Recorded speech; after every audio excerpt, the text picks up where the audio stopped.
In the study, therefore, of psychological problems today, we are beginning to recognize the dynamic of motive. We are beginning to realize that the confusion that arises in the human psyche is traceable to large degree to uncertain motive. That where in the secretness of himself the individual is compromising his principles, or is selling out, or is trying to do good things for reasons that are not good, or is inconsistent with convictions which he holds to be valid and true, or in looking at himself cannot be reasonably satisfied with the consistency of his own action, that believing certain things he does those things. If he cannot find this kind of satisfaction and observes instead a confused interior nature, he will also be rapidly on the way to create these complexes and frustrations and neurotic symptoms which we now associate with psychological tension. If he goes on with this kind of a psychological inner life and gradually attempts to investigate or explore the rarefied dimensions of higher spiritual and mystical space, he is in serious danger of personal delusion. In fact, it is impossible for him to avoid it. He cannot judge the unknown except by means of his own internal resources. And if these resources have been compromised or corrupted, his judgment cannot be sound. And of course, we realize now that visions and trances and all kinds of mysterious circumstances, once regarded as almost entirely religious, are now known to be almost entirely intellectual emotional. Therefore, the vision cannot be trusted if the person who has it has no solid integrity in himself. The unbalanced, uncertain person cannot have a balanced and certain vision. The individual whose inner nature is not reasonably well integrated cannot have a purposeful and meaningful mystical experience. If he is not well balanced, what he calls a mystical experience is merely a kind of symbolic diagnosis of his own mistakes. In other words, what he terms his mystical experience is really a kind of testimony to what is wrong with him, instead of being the proof that he has now transcended all limitations of the flesh and is sailing off into some distant nirvanic region. It is perfectly possible for a psychotic experience, one which tells us that we are sick, to be in its earlier stages attractive. It is not necessary for us to have some horrible experience in order that we may be deluded. Delusion may be of many kinds, and as man's personal habits and interests and inclinations differ, so his symbolic reactions may take a variety of shapes and likenesses. But essentially, the individual looking into the infinite must use the interior faculties that he has developed within his consciousness to see that which is not ordinarily visible. If he is internally poorly integrated, that which he sees can only be the shadow of his own imperfect vision. So that motive becomes exceedingly important. For a wrong motive throws fantasy into the situation. It opens the person to spiritual hallucination. It makes it almost inevitable that any experience which seems to transcend the normal must be illusionary. Because if the person has not transcended certain limitations within himself, he cannot honestly experience beyond those limitations in a valid manner. What appears to be a great enlightenment imposed upon an uncertain virtue is really some form of psychological symbolism. The person to see, to know, to understand must have this tremendous directness, this simplicity and integrity of viewpoint. He must cultivate the rose of illumination simply because he loves roses. He cannot have any other motive.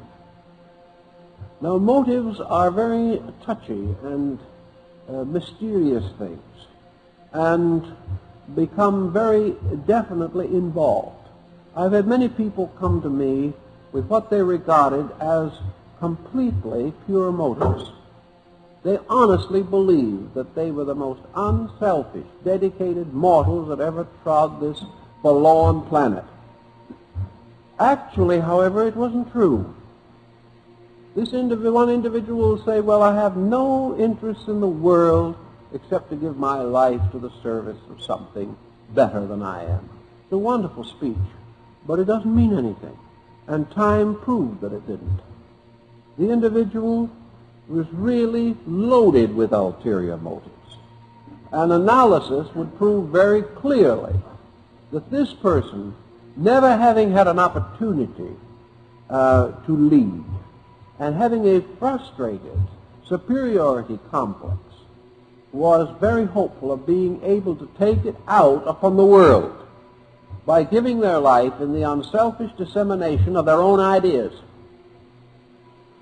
to gain a certain satisfaction from having saved other people. This can be one of the most triumphant ulterior motives that there is. And yet the person would not believe it, and will not believe it, until he has tried his experiment and found that instead of saving, he hurt. Instead of solving, he complicated. Until finally, he has to admit that he is not quite able to take over the management of the cosmos. This situation is repeated on every level of human endeavor. The human being cannot escape the pressures of his inward tempers. He cannot escape his heredity. He cannot escape his own childhood. He cannot escape the limitations of the experiences which have made his life painful or disagreeable. He cannot escape from any of these things except by one simple, inevitable action, and that is the straight motion toward identity by the simple direction of serving that which is next. In other words, the person must become totally without self-motive. And it is only in this condition that universal motive can take over. And the person who tries to condition universal motive, who tries to say how God should act and upon whom, is placing himself in a very dangerous relationship with the infinite. So that all these growth procedures have to be with complete, simple sincerity and directness. And the person must certainly, in the early stages of his questing, guard continuously against the intrusion of himself into the patterns which he is trying to build. If this self continues to intrude, he can never outgrow himself. He is locked within a kind of squirrel cage. He can spin the wheel continuously, but he gets nowhere. He can only escape by complete relaxation of self-purpose. Now, in our Western way of life, there are many experts that don't quite think that this is the way it ought to be done. They feel that the individual who loses a certain self-persuasive dynamic, who doesn't force his own way, is not going to get very far. That he will never be the success that he could be if he would simply blow his own horn a little louder. So today, the tendency is for the person to try to force his personality upon himself and upon others. If he fails to do this, it is held that he will be lost in the shuffle of life, that others will take over and will achieve, and he will be left sitting under a tree somewhere in abstract contemplation of remote infinites. The people who say this, however, have never been anywhere themselves. The individual who states that this type of direct thought action, which is recommended in our book, who say that this will lead to stagnation, are simply theoretically attempting to defend their own position. Here again, self-interest rather than honest criticism is guiding them. Most persons resent in others a condition of integration which they themselves lack. Many persons are desperately afraid that this world is not a struggle.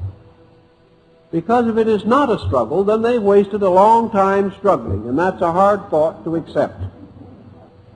To wake up someday and find that this world is not a fight is going to be most discouraging.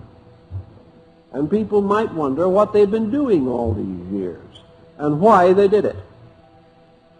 Actually, the type of aggressiveness with which we now associate the successful person, the type of attitude that the college professor recommends or the young business executive is indoctrinated with, these types of attitudes have actually never led anywhere.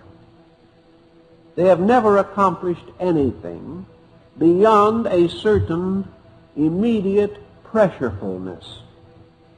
Now, in the old days, you remember, when they used to have heavy, massive horses attached to great trucks, and these horses thundered along the cobblestone streets, drawing immense weights behind them.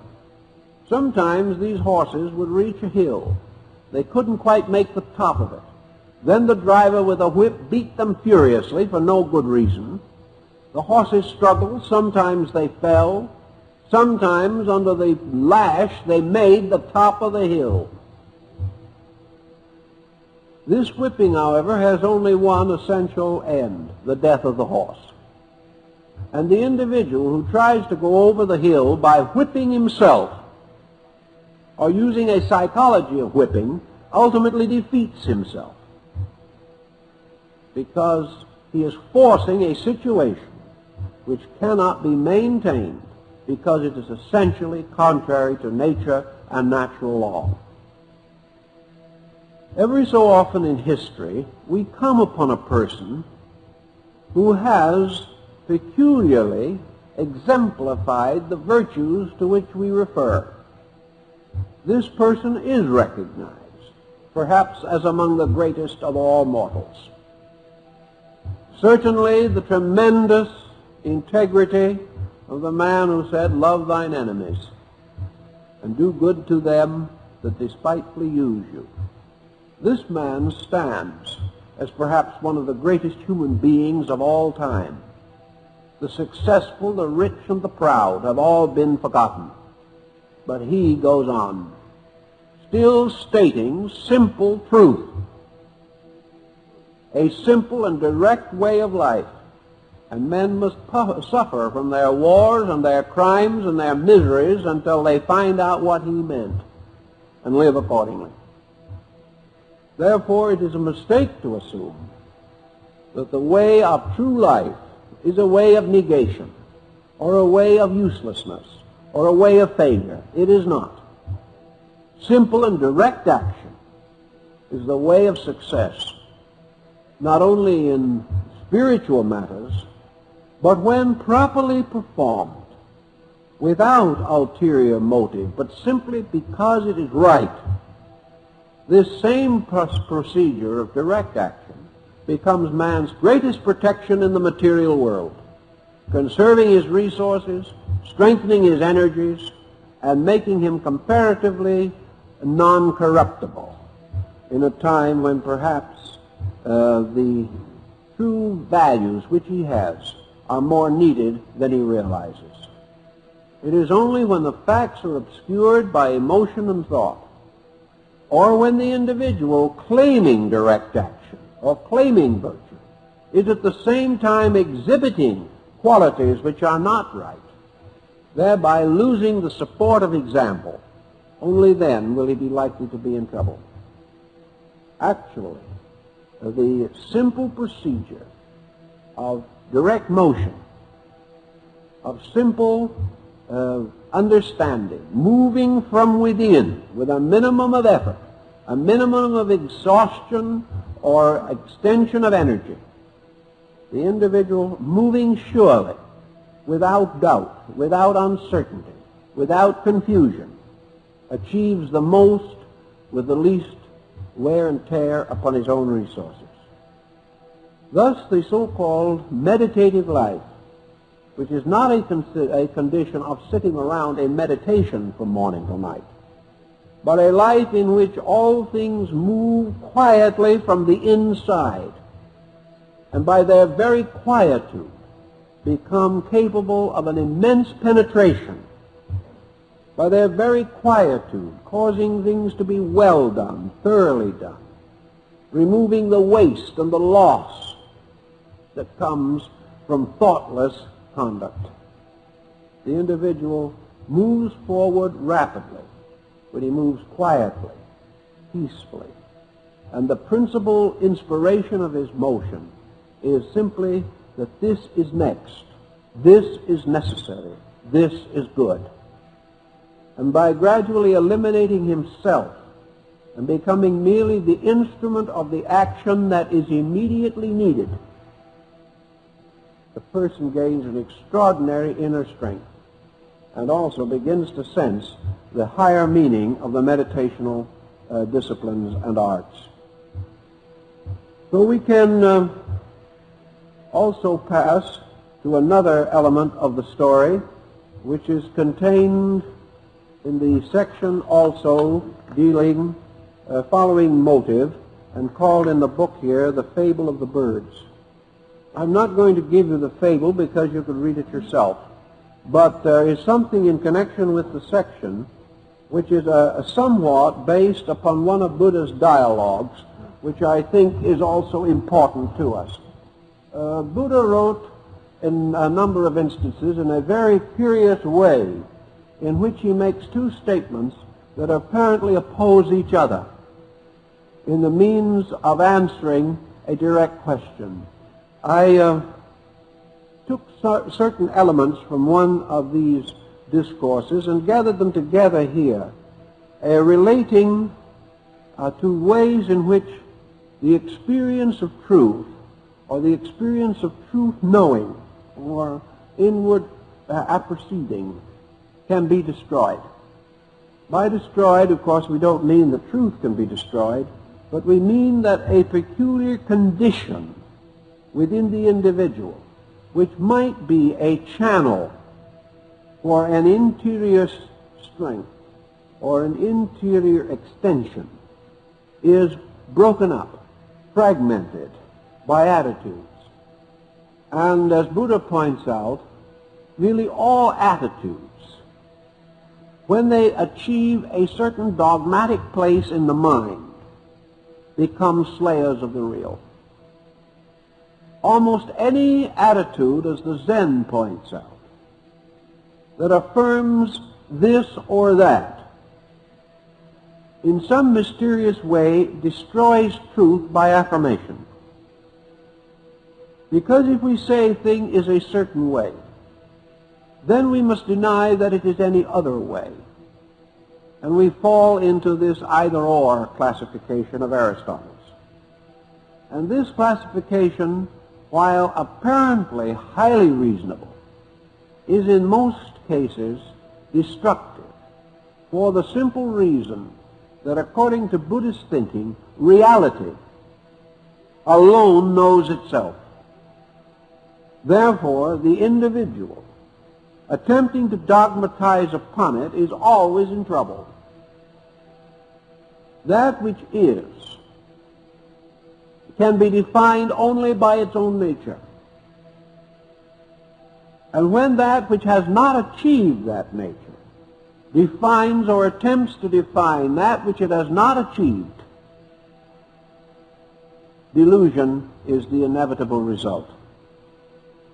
Now, delusion may be merely fooling oneself, or delusion may be the blocking of the avenues of the unaccepted.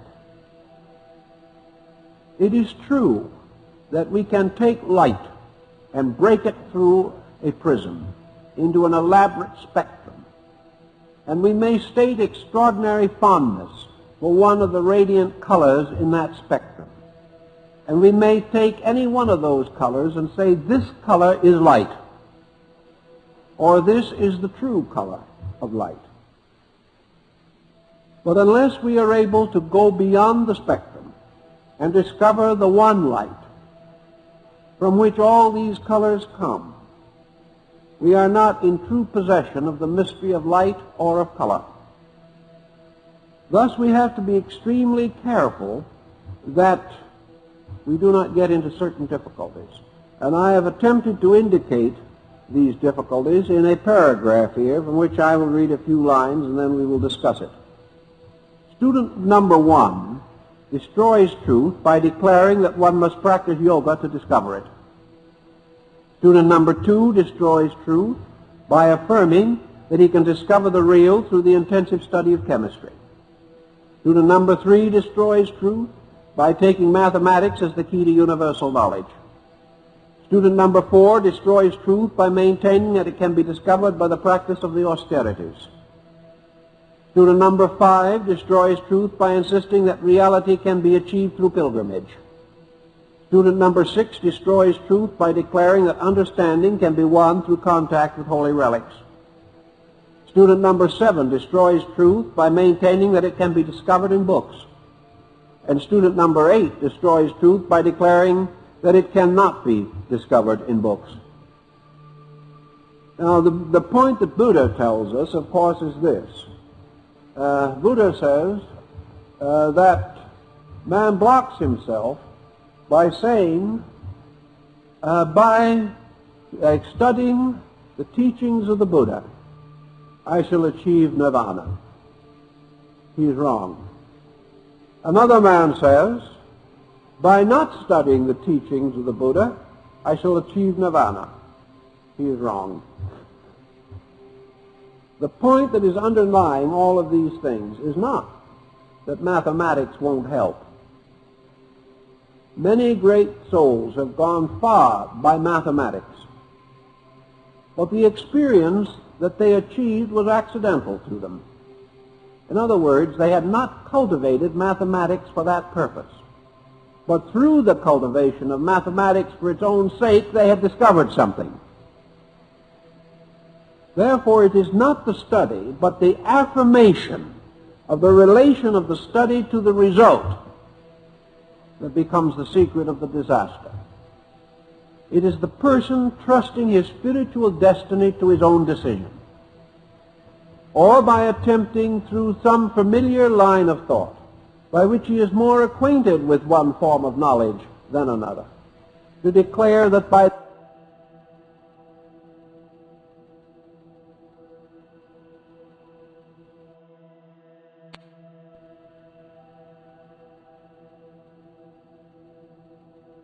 has no set idea of his own. He is to serve truth, not to define it. When he defines it, he defiles it. Therefore, he cannot say this road leads to it or that road leads to it. And this was the same burden that Jesus had against the Pharisees and the Sadducees, namely that they regarded themselves as peculiarly qualified in spiritual matters, and Jesus called them hypocrites. because the individual who sets up his own standard denies the right of the universe to establish true standard. And of course, the universe fails to notice this slight indiscretion and continues to exercise its own standard. And the individual finds himself locked in conflict with reality instead of moving toward it. Reality is not to be discovered as the expected. It is to be experienced as it is, as a wonder unknown that cometh in the night, and the time or the hour no man knoweth. Therefore, we cannot say, when I have achieved this, I have truth. If I study that, I shall be enlightened. If I follow this master, I shall be illumined. It might happen from any one of those causes. But the moment anyone says, by this it will happen, some very subtle law of spiritual value is destroyed. And these subtle laws become more real than the grosser laws we know when we begin to function in a very attenuated and subtle sphere of consciousness. So it is not that Buddha intends for us to imply a total disregard for this or total disregard for that, but rather to take the same attitude that he took with the Brahmins.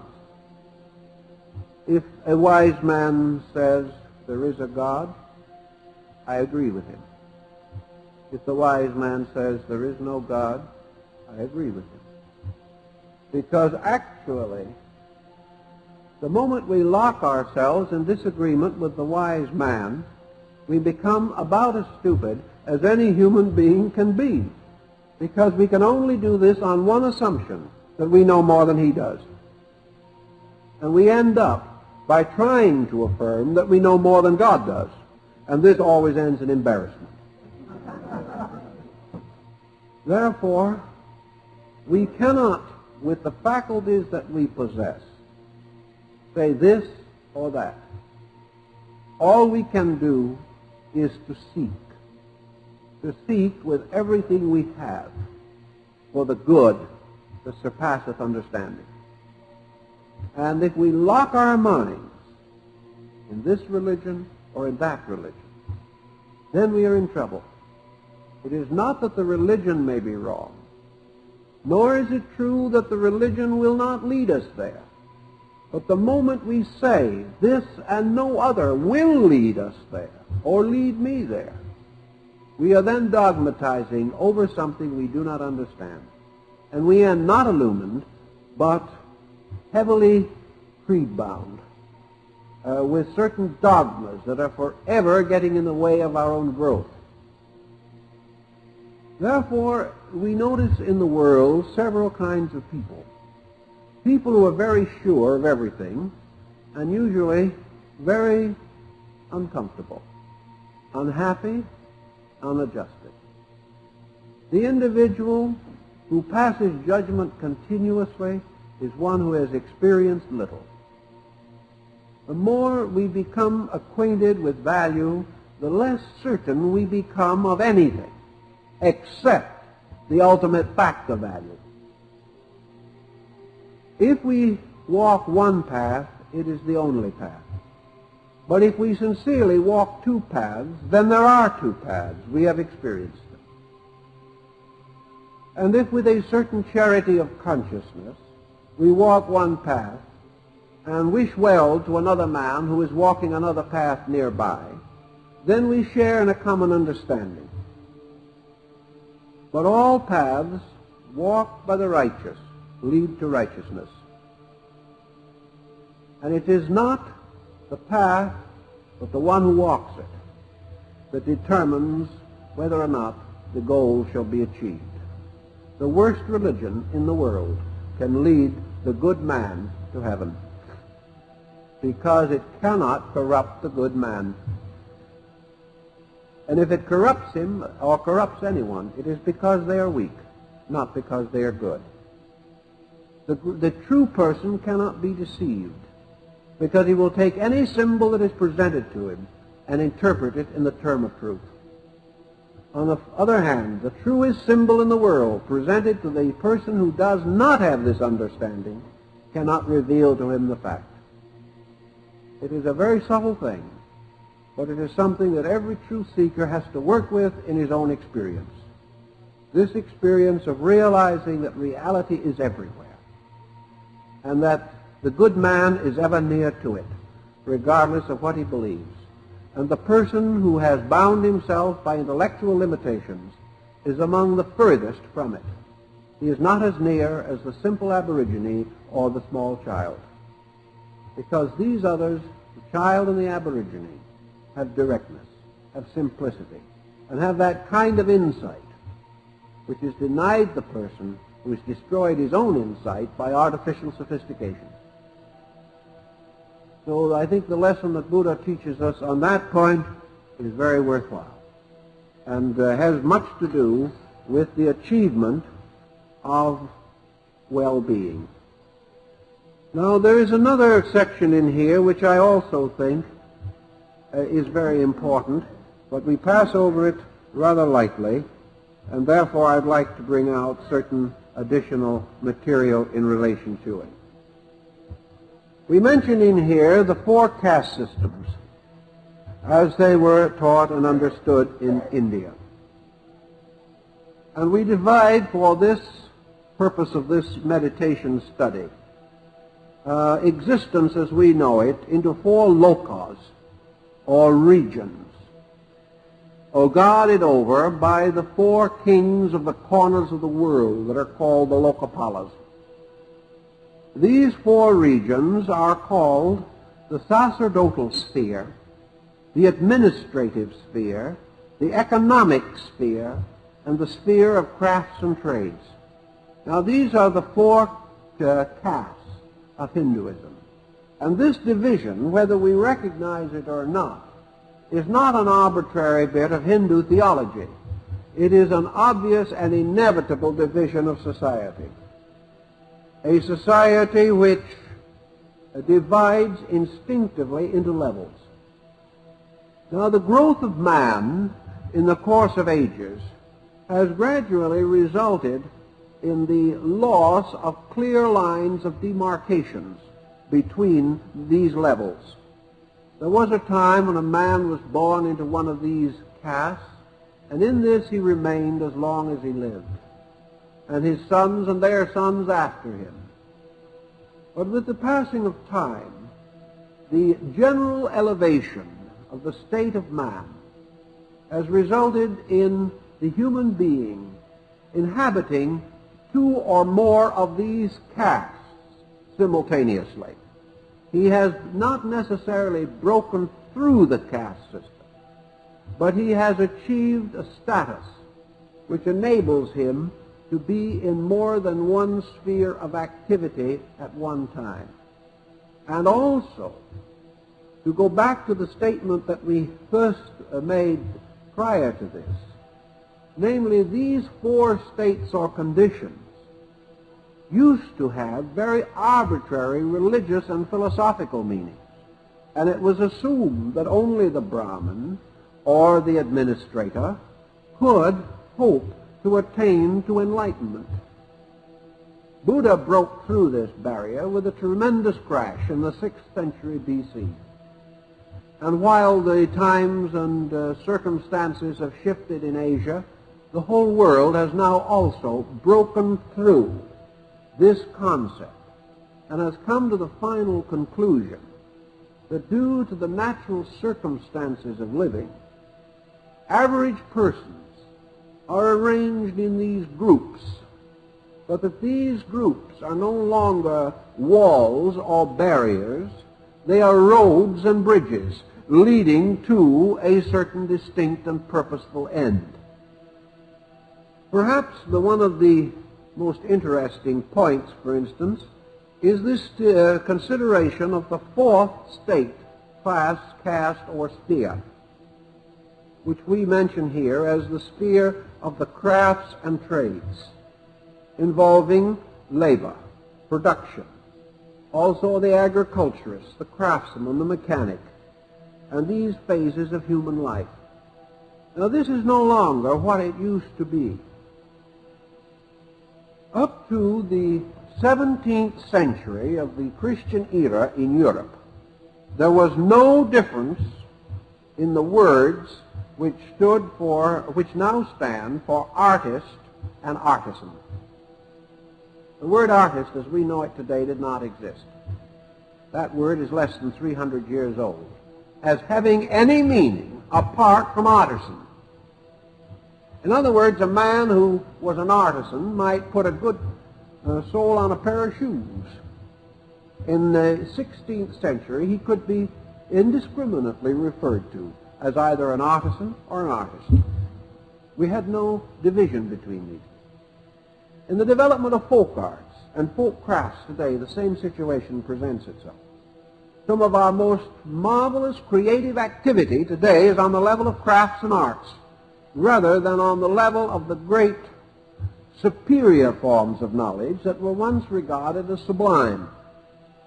We are not at all sure today that there is any essential difference in art value between a little cup that was made by the tens of thousands by a Korean potter and the finest piece of Haviland china that you can buy. In fact, in the Orient and among some European collectors, you can buy the most beautiful piece of Haviland china, $500 or $1,000. Then you're really paying a high price for it. But for a little old crude Korean bowl that is almost shapeless and has just a little glaze dripping down one side, you may have to pay $50,000. The Haviland china, was designed by an artist. The bowl was made by an artisan. And at the present time, the work of the artisan is worth 100 times the work of the artist. He is the greater artist. So therefore, you are not sure just what you're dealing with. And in this problem of the dividing of man into various levels, we come to this important philosophical fragment of insight, which I think we should know. Man is today largely a divided personality. In China, the idea of the transcendent being multiplying itself, as described in this book, meant that, as in the story of Buddha, that when the time came for the illumination of the world, Buddha multiplied himself and appeared simultaneously in the 33 worlds. By an extension of himself, therefore, he was present in the highest regions of the abstract universe, and at the same time in the lowest, densest, and most troubled regions of Avicii or hell. He was immediately present everywhere by this mystery of the transcendent being. And it is also referred in legend, at least, that during the so-called 3 days in the grave, Jesus went down into the underworld to relieve the souls of the lost. This is still celebrated as part of the church rituals. So here we have man now, no longer a separate being, and no longer needing adjustment merely upon one level or plane, but finding it increasingly necessary to render unto Caesar those things which are Caesar's in each of the spheres of his life. So today we have in the human being all of these elements combined in one. We have man the priest. We have man in this capacity as the great guardian of his own soul. We have man the administrator, here by wisdom and understanding, by learning and knowledge. He must lead the course of his own life. He must make the rational decisions. He must also engage with others in the common problems of leadership and administration. Then we have man as the worker, in the sense of the economist. We have the man who must make a living, who must buy and sell, must exchange commodities, must maintain the elaborate and involved structure of what we call the financial patterns under which we live. And even if these patterns should change sometime, still some pattern will be there, requiring adjustment to the problems of mutual cooperation and effort for mutual survival. Then we have man, the craftsman, the laborer, the builder, who must create in various ways all the things which he needs, either directly or indirectly. He must also have the creative instincts of making a better world. Here is your agriculturist, who must feed the world. Here are all the various lines of activity. And in symbolism, they can be in one person. They can represent the levels of his own nature. And as so representing these levels, they terminate by causing a person to be more than one individual. He is bound together by a total consciousness, which to a measure determines the degree of relationship of all of these spheres of action to his own nature. But in his meditation and in his reflections, and in his practice of mystical disciplines, he cannot function solely on one level. If he does, he accomplishes a discord or a division within himself. He must find the synthesizing agent of his own understanding, and he must adjust himself properly, reasonably, and normally upon all levels. The individual who devotes his life to meditation and someone else has to work to supply him with bread is not the true person. He is not the true disciple.